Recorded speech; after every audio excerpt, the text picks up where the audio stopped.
Imagine a boy, barefoot on the cobblestone streets of a fading Scottish town. His father's loom sits still. Hunger is familiar, but in his heart, there's fire and ambition. That boy was Andrew Carnegie. Born in 1835 in Dunfermline, Scotland, Carnegie grew up in poverty. His father, a weaver, couldn't keep up with the times. So in 1848, the family crossed the Atlantic in search of something more, settling in Allegheny, Pennsylvania. Young Andrew started working at just 13.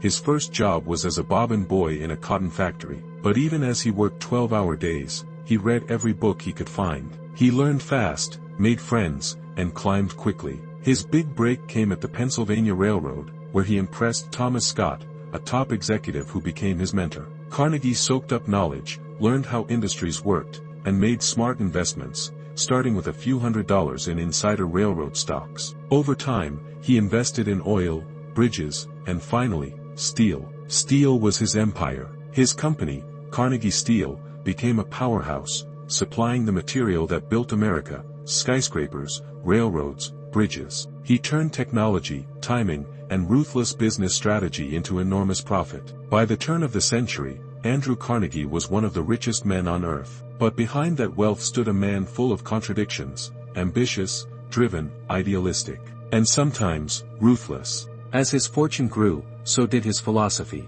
Carnegie believed in what he called the gospel of wealth. He said that rich people had a moral obligation to give back, not by handing out money, but by creating tools for others to rise: libraries, schools, and institutions. And he practiced what he preached, at least in part. But his legacy was complicated. In 1892, at his steel plant in Homestead, Pennsylvania, workers went on strike. Carnegie was overseas, but his partner, Henry Clay Frick, acted harshly. Armed guards were sent in. Violence broke out. People died. The public blamed Carnegie, questioning how a man who preached generosity could be behind such brutality. Still, Carnegie moved forward. In 1901, he sold Carnegie Steel to J. Morgan for nearly $500 million. The deal created U.S. Steel, the world's first billion-dollar corporation. Now one of the wealthiest men alive, Carnegie retired from business and focused entirely on philanthropy. He built over 2,500 libraries around the world. He founded Carnegie Mellon University.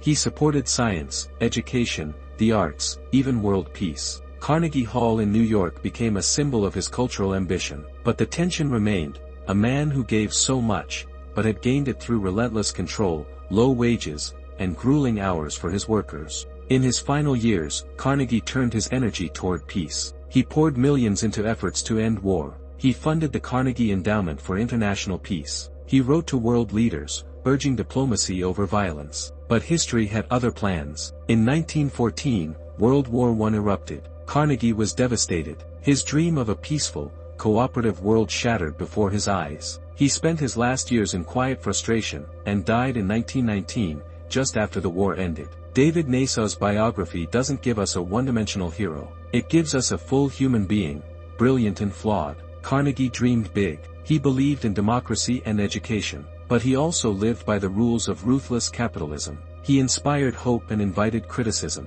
He was a builder of fortunes, and a builder of dreams. He left behind libraries, universities, concert halls, and ideas that still echo today. So the question remains: can someone rise to immense power, hold on to their soul, and truly give back in a way that balances the scales? Or is greatness always shadowed by sacrifice?